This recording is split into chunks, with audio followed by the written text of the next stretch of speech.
dibuka oleh Allah. Idza fatahat laka wijhatan, suatu pintu atau suatu jalan. Engkau itu ditunjukkan suatu jalan minat ta'aruf, untuk mengenal Allah. Ta'aruf. Jawabnya idza fala tubali, maka janganlah berkecil hati. Ma'aha in qalla amaluka, sebab sedikitnya amal ibadah. Jadi sebelum kita lanjutkan ya tentang ini, idza fataha laka wijhatan, mengenai jalan ma'rifatullah. Seorang salik, namanya salik, yang penempuh jalan Allah. Orang yang menempuh jalan Allah itu kan tujuannya ma'rifatullah. Nah, ada dua model ma'rifat Allah. Yang pertama, ma'rifatullah itu yang umum, dalam artian diusahakan. Manusia berusaha untuk mengenal Allah. Dan yang kedua, ada ma'rifat yang khos, yang itu memang semata-mata Allah yang memberikan, cuma-cuma. Kalian mungkin pernah dengar cerita ada orang yang dalam waktu tempo semalam lah katakan, itu ada perubahan drastis dari orang tersebut. Misalnya orang yang pekerjaannya merampok, kemudian kok tiba-tiba besoknya dia itu sadar tidak merampok lagi. Nah, itu termasuk yang disindir, yang dikatakan di dalam maulah ini. Idza fataha laka wijhatan minat ta'aruf fala tubali ma'aha in qalla amaluka. Senajan kalaupun amalmu itu udah banyak. Contoh kisah, ada namanya Fudail bin Iyad, pernah dengar? Itu Fudail bin Iyad itu dulunya seorang perampok ya, Fudail bin Iyad. Sampai beliau jadi orang sufi besar, itu kenapa ceritanya? Jadi suatu ketika Fudail bin Iyad ini terkesemsem ya, jatuh cinta sama seorang perempuan. Ya mungkin itu jalan Allah memberi hidayah, bisa saja. Nah, dikisahkan Fudail bin Iyad ini jatuh cinta. Yang namanya orang jatuh cinta itu kan pingin ketemu orang yang dicintai atau disukai. Nah, Fudail ini malam-malam itu dia ke rumahnya si perempuan itu dengan cara mengendap-endap. Nah, secara tidak sadar beliau itu, secara sadar ya, maksudnya secara tidak sengaja, beliau mendengar bacaan ayat Quran yang bunyinya alam gimana itu, Al-Hadid. Fudail, alam yakni lil ladzina amanu an takhsha'a qulubuhum li dzikrillahi wa ma nazala minal haqq. Nah, di surat Al-Hadid itu di ayat 16 ya, Fudail mendengar ayat itu seketika dia pingsan. Nah, dari situlah hidayah Allah atau disebut wijah itu di makalah itu, wijahatan minat ta'aruf.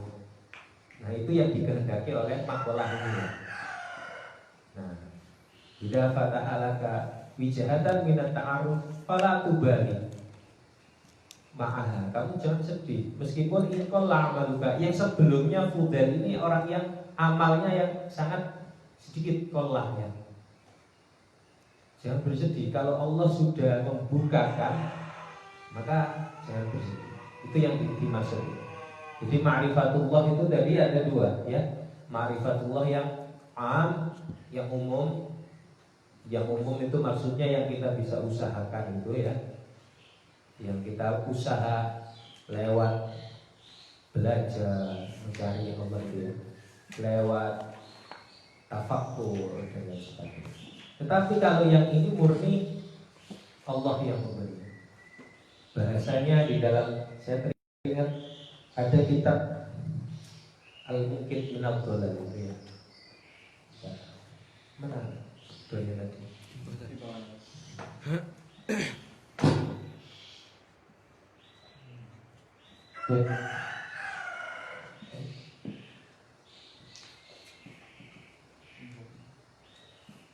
Ada yang am,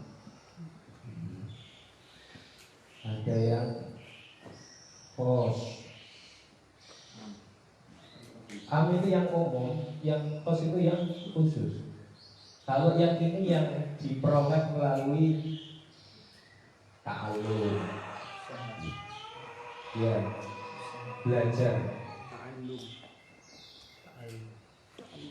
Yang ini atau diperoleh lewat tafakkur bisa.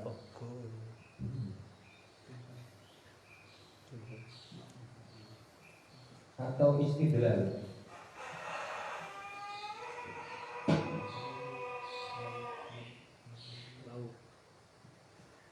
Apa istidlal? Pencarian dalil, pencarian bukti-bukti. Kalau yang khos ini murni tidak tahu rasa, perasaan. Dia tiba-tiba saja hadir di dalam perasaan, itu namanya istidlal yang khusus. Nah, bahasanya Imam Al-Ghazali nurun qadafahullah.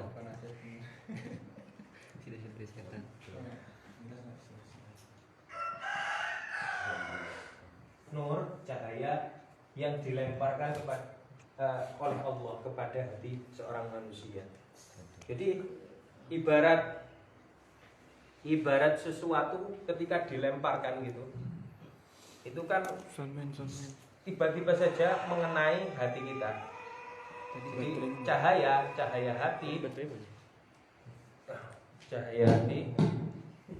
yang bersinar gitu ya. Nah itu tiba-tiba saja. Itu yang ma'rifat yang khos. Yang dikehendaki di sini yaitu ma'rifat yang khos itu tadi. Ya, paham ya dari sini?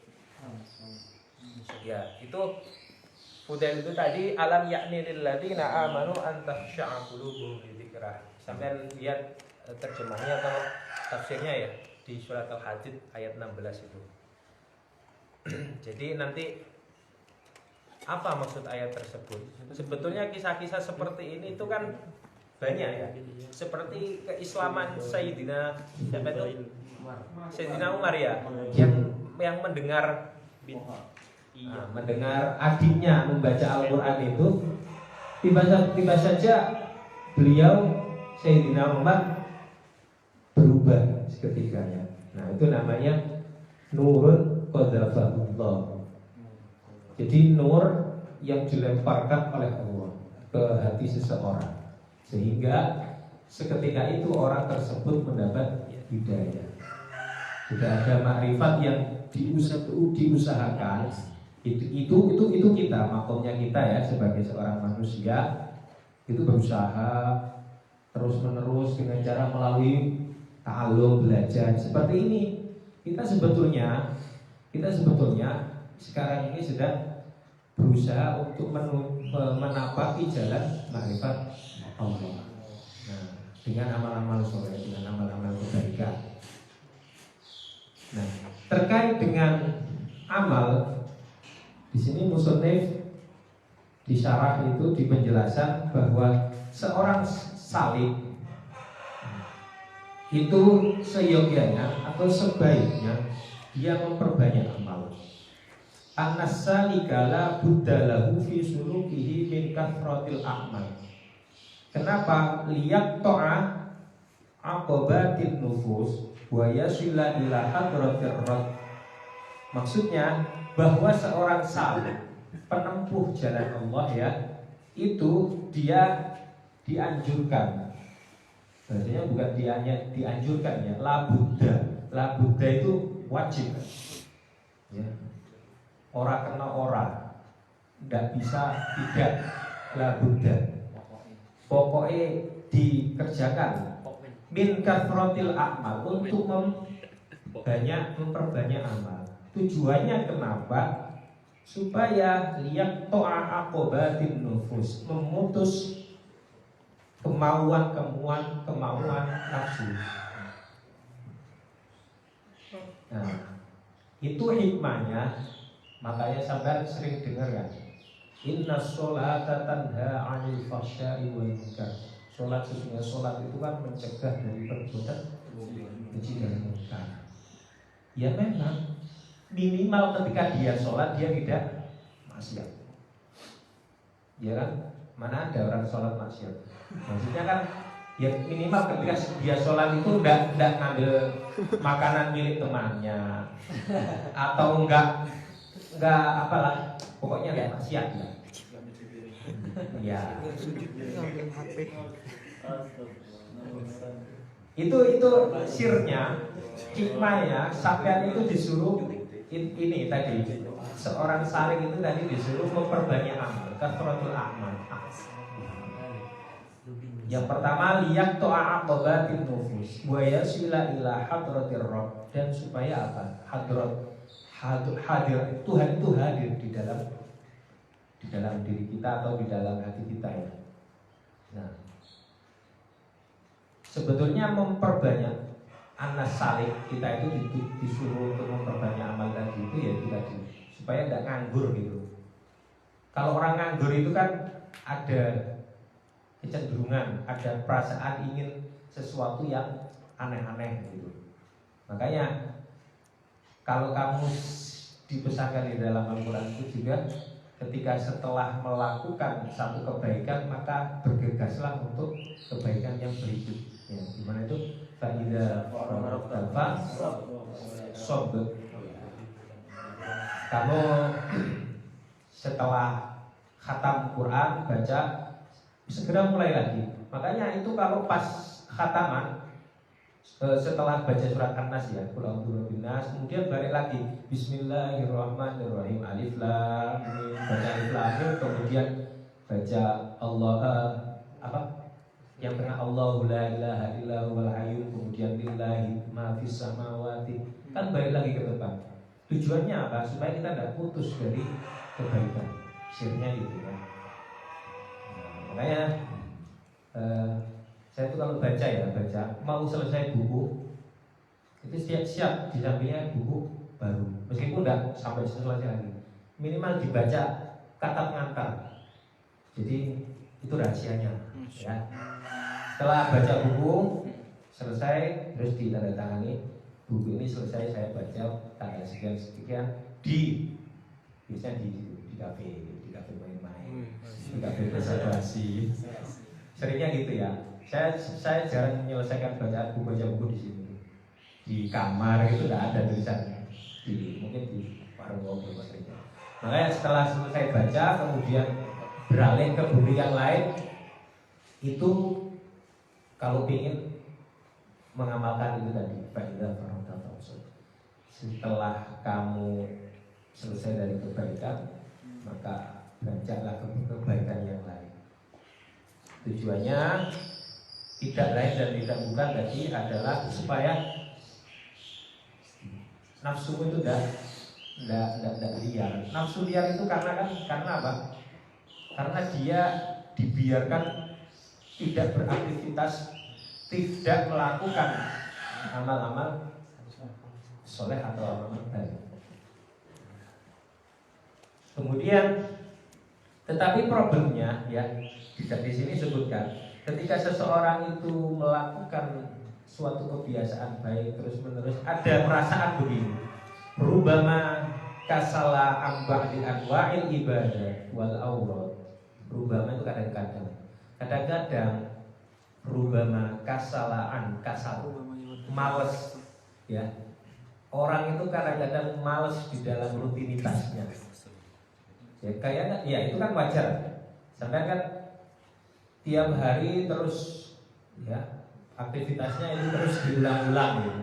Ada perasaan malas, bosan ya. Kasala amba'di anwa'il ibadat wal awrad. Di sini disebutkan ibadah dan wirid-wirid allati ratibat alaihi, yang dia langgengkan ya.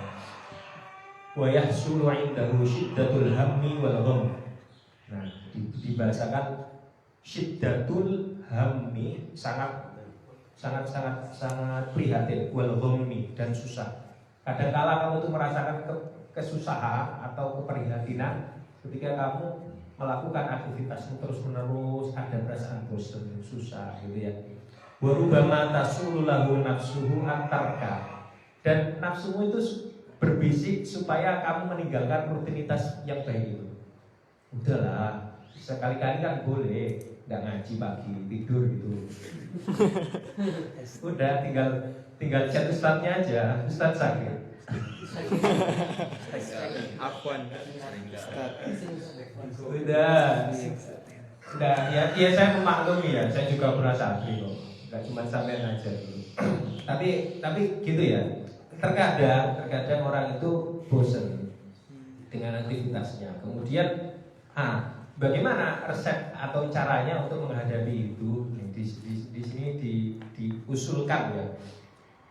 Mana tadi? Supaya apa? Supaya dia itu qad hasala indahu na'ud min ma'rifatillahi ta'ala fa arsyadahu asy-syekh. Dia minta ini ya, petunjuk dari gurunya. Kamu harus punya guru atau punya orang yang kamu percayai untuk itu ini ya, untuk memintai nasihat. Dimintai nasihat. Ini kan karena kita tasawuf, dan yang dibahas itu adalah ma'rifatullah, jalan untuk mengenal Allah. Nah, kalau seumpama dia itu suatu waktu bosan dengan rutinitas pekerjaannya, amalnya yang tiap hari diulang terus menerus, ada rasa bosan, maka diberikan solusi di sini. Fa arsyadahullah asy-syekh. Kamu mintalah petunjuk ya. Atau syekh di sini biasanya itu syekhut di dalam thariqah itu kan ada namanya apa namanya yang mursyid ya. Mursyidnya itu minta petunjuk, gimana, minta nasihat, minta ketenangan batin. Itu untuk menghilangkan perasaan tadi itu, menghilangkan perasaan kamu disuruh meninggalkan aktivitasmu itu tadi, bisikan gitu. Makanya kamu harus punya itu tadi, asyik atau al-mursyid yang menunjukkan ya kamu setiap waktu ketika bosan dengan rutinitasmu itu. Nah, kemudian begini.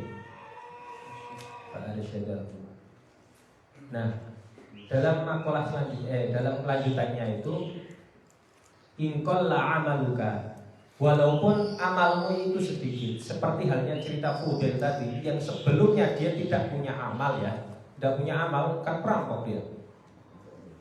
Nah, maka ketika nur itu datang, cahaya Allah itu datang, hidayah Allah itu datang, fa innahu ma fatahaha laka illa huwa yuridu ayyata'arrafa ilaika. Janganlah kamu, kalau amalmu sedikit tadi, janganlah berkecil hati. Kemudian sesungguhnya Allah ingin membuka hatimu, karena Ia hendak ingin memperlihatkan kebesarannya kepadamu. Ayyata'arrafa ilaika, itu ya yang bagian di depan. Ayyata'arrafa ilaika maksudnya Allah itu ingin mengenalkan diri kepadamu. Nah, ini sebaliknya dari seseorang yang berusaha mengenal Allah. Ini Allah malah mengenalkan dirinya kepada orang tersebut, kepada Fudail tadi, kepada Umar bin Khattab itu tadi yang dalam cerita ketika mendengar ayat Al-Quran langsung hatinya beriman. Nah, itu adalah Allah sebetulnya ingin mengenalkan dirinya kepada ayat ta'arrufa ilaika. Kemudian alam ta'lam anna ta'arrufa huwa muriduhu alaika. Ketahuilah bahwa makrifat itu datangnya dari Allah, sedangkan amal ibadah datang dari wal a'malu anta muhdiha ilaihi, yang kamu persembahkan kepada Allah. Kamu itu amal, amal setiap hari itu sebetulnya kan kamu mempersembahkan amalmu itu untuk Allah, ya kan begitu kan, logikanya kan begitu. Sementara nur yang dipancarkan, yang dilemparkan itu kamu dikasih oleh Allah. Nah, makanya di makalah selanjutnya disebutkan aina ma tuhdihi ilaihi mimma huwa muriduhu alaika. Lebih baik mana sesuatu yang kamu persembahkan dibandingkan dengan sesuatu yang dianugerahkan oleh Allah. Kita tidak perlu jawaban ya, sudah tahu. Lebih baik mana kiranya kamu mempersembahkan amalmu itu ya, yang begitu banyak itu, misalnya amal-amal baikmu itu dibanding anugerah Allah. Tentu lebih baik anugerah Allah. Logika sederhananya begini. Jangankan antara makhluk dengan Khalik ya, kita dengan Allah. Sesama makhluk misalnya ya, di dalam sehari-hari kita, kenyataan realitas, kamu memberikan sesuatu, memberikan uang katakanlah kepada orang sultan misalnya ya. Sultan itu kamu beri uang hartamu itu kamu kasihkan semua kepada sultan. Sementara sultan hanya memberi ya berapa persen dari kekayaan sultan gitu. Itu kira-kira timbangannya berat mana? Kamu menyerahkan uangmu ini sultan, saya kasihkan seluruh kekayaan saya misalnya gitu. Tapi bagi sultan itu ya memang dia sultannya itu ini ya merasa terima kasih lah. Kemudian terima kasih sudah diberi. Tapi pemberian itu tidak ada apa-apanya dibanding kekayaannya gitu. Kamu diberi 1 miliar misalnya, itu 1 miliar bagi seorang sultan itu remeh, kolak sedikit, ya kan? Nah itulah perumpamaan amal-amalmu itu, amal-amalmu yang begitu banyak itu kamu persembahkan kepada Allah dibanding anugerah yang seketika diberikan Allah, itu jauh berbeda nilainya itu. Ya, paham ya? Nah, makanya di situ sebetulnya ada pertanyaan begini. Alam ta'lam anna ta'arruf itu tadi huwa muriduhu alaika kepadamu itu ya. Ta'aruf ma'rifat Allah itu tadi adalah anugerah yang diberikan kepadamu. Sementara amalmu itu adalah persembahan yang dipersembahkan kepada Allah. Oleh karenanya ya wa aina ma tuhdihi aina ya mana yang lebih utama, yang lebih baik, ya tentu adalah anugerah dari Allah. Itu yang dimaksud itu tadi. Nah, sebetulnya itu tentang ma'rifat ya. Sebetulnya ini makalah ini menjelaskan itu ya. Menjelaskan tentang jalan mengenal Allah. Sampai mana tadi?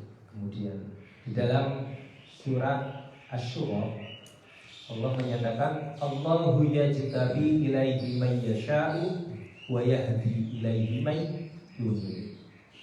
Asy-Syura ayat 13. Jadi Allah yajtabi, memilih, menghendaki kepada orang yang dikehendaki. Wa yahdi ilaihi man yurid.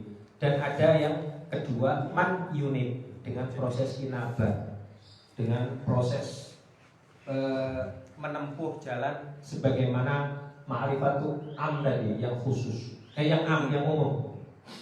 Jadi Allah menghendaki, ya mau Allah dilemparkan kepada siapa nur itu tadi, dan wayahdi ilaihi mayyuni. Dan ada orang juga yang karakternya itu tidak bisa memperoleh nurun qadafahullah itu, dia harus mengusahakan terus menerus, mencari terus menerus gitu ya. Nah kita semua makomnya ada di situ ya, di ma'rifat am itu tadi. Tidak bisa kok kita mengharap nurun qadafahullah tiba-tiba begitu saja datang dalam diri kita. Itu harus diusahakan ya, terus dengan cara proses belajar perbaikan diri terus menerus begitu ya. Makanya para sufi itu setiap saat tidak pernah lekan hidupnya di dalam ya jalan menuju Allah, saling ya, perjalanan menuju Allah. Nah, saya teringat ada makalah begini, fisabilillah itu makalah dari Said Al-Ashmawi begini mengatakan, annal jihad al-yaum laisa an namuta fisabilillah walakin an nahya fisabilillah. Saya ulang ya, annal jihad al-yaum laisa an namuta fisabilillah walakin an nahya fisabilillah. Sesungguhnya jihad sekarang ya, jihad pengertian sekarang itu bukan mati di jalan Allah, tetapi hidup di jalan Allah. Itu kata Said Al-Ashmawi. Mengapa demikian? Karena orang ketika di dalam hidupnya sudah diniatkan untuk hidup di jalan Allah, maka dia otomatis matinya di jalan Allah. Seperti halnya kamu ke Jogja ini dengan niat berangkat dari rumah, niat untuk kuliah mencari ilmu. Ketika kamu mati, statusmu itu kematian di dalam mati mencari atau menuntut ilmu. Makanya jangan sampai punya keinginan jihad untuk mati, jangan ya. Karena itu jihad yang sekarang yang relevan itu adalah an-nahya. Kita hidup.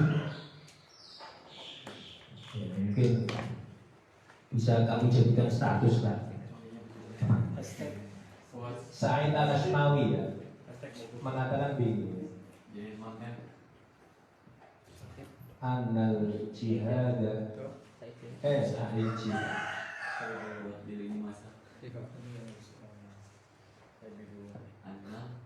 annal jihad al-yawm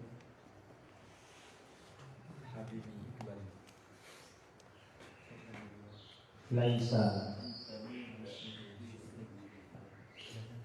an tamuta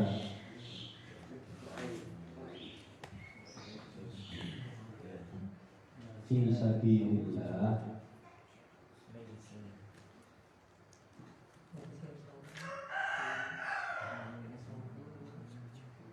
walakin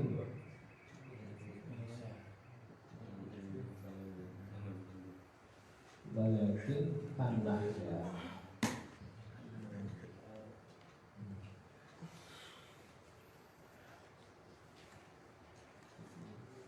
Fi sabilillah.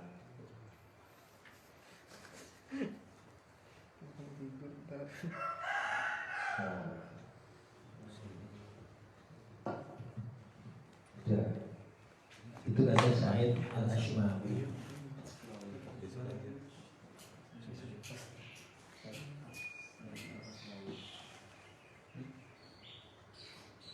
Tilul. Itu ya saya terlintas begitu saja. Ada ungkapan begitu seperti itu. Nah sebetulnya lintasan-lintasan seperti itu sebenarnya kita dapat ini dari mana sih coba? Dari banyak kamu baca atau kamu dengar informasi. Jadi kami ketika membahas atau berbicara tentang sesuatu ya misalnya, itu sesuatu itu nyambung dengan yang pernah kamu baca ya, yang pernah kamu dengar. Nah, ketika kamu banyak baca, banyak mendengar, maka otomatis nyambung orang itu bicara. Maka kemarin itu sebenarnya saya pengen ikut ini ya, ibu itu menarik, orang-orang kan di psikologi itu kan, ibu itu. Cuma saya nggak tahu kalau ada agenda sore itu. Saya pas posisi tahu pas lagi jogging itu ya, lagi aktivitas di Rambagor. Sebenarnya pengen mendengar ini apa dari ibu itu. Gimana, menarik ya? Orang-orang psikolog kalau bicara menarik. Kalau kamu sama manusia sama psikologis. Cocok lah dengan kehidupan. Nyari psikolog. Psikologi nih. Saya punya teman psikologi itu ya. Dia tujuannya masuk apa namanya, masuk psikologi itu supaya bisa tahu karakter orang. Tapi setelah dia selesai kuliah, jangankan untuk tahu karakter orang, untuk mengetahui karakter diri sendiri saja tidak selesai. Ya kita kan biasanya gitu. Makanya inner journey bahasanya. Perjalanan paling jauh itu kok bukan adalah perjalanan menempuh dalam diri kita. Menempuh apa? Inner journey. Perjalanan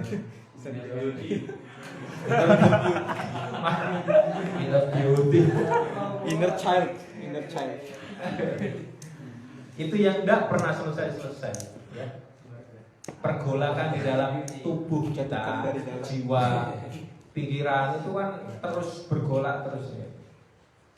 Nah kadangkala orang itu ingin melampiaskan apa yang ada di dalam, ingin supaya bisa keluar semua. Itu butuh orang, butuh kuping ya misalnya untuk mendengar ini. Nah ini termasuk posisi ketika seminggu sekali ngaji itu sebenarnya keluh kesah dari ustaz-ustaz itu aja. Masya Allah. Sebenarnya ada kitab di depannya itu supaya apa ya, ada materinya gitu untuk berkeluh kesah kan. Apalagi yang udah pada nikah itu ya pasti tahu banyak kesahnya di nikah. Curhat ya biasanya. Kalau kita kan nggak ada yang dikeluhkan atau nggak ada yang siapa yang dikeluhkan itu, ya mengeluhkan diri sendiri aja. Itu ya tentang begitu itu tadi tentang apa tuh sampai mana ya? Ya tentang ma'rifatullah itu ya. Tentang ada, jadi intinya bagi ini ada jalan untuk mengenal Allah yang kedua. Yang kedua ini tidak bisa kamu harapkan. Yang khas itu memang murni Allah yang memberi. Yang kamu bisa harapkan yang amin, ma'rifat melalui jalan ta'alum, belajar, kemudian tafakur, mengangan-angan, terus istidlal itu semacam mencari suatu kebenaran, pembenaran. Iya, kita sebetulnya sudah tahu bahwa sesuatu itu benar misalnya, tapi ingin lebih tahu dalam tentang kebenarannya, ya. Itu namanya istidlal. Ya kira-kira itu ya. Ada yang diobrolkan? Kalau tidak diselesaikan saja. Sudah berapa menit Pak? Lumayan lah, 30-an menit. Ya. Sampai tak minta ini ya. Ini soalnya ujian itu. Nah, ada 2 soal. Catat gitu ya. Buat jadi besok